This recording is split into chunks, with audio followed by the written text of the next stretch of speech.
Agar Alloh bir bandasining taqdirini chiroyli qilishni istasa, uning qarshisiga mana shu duoni chiqarar ekan.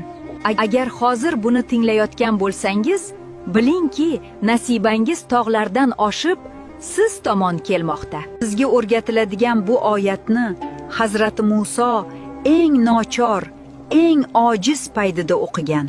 U paytda Hazratning na uyi bor edi, na puli bor edi, na boradigan joyi bor edi.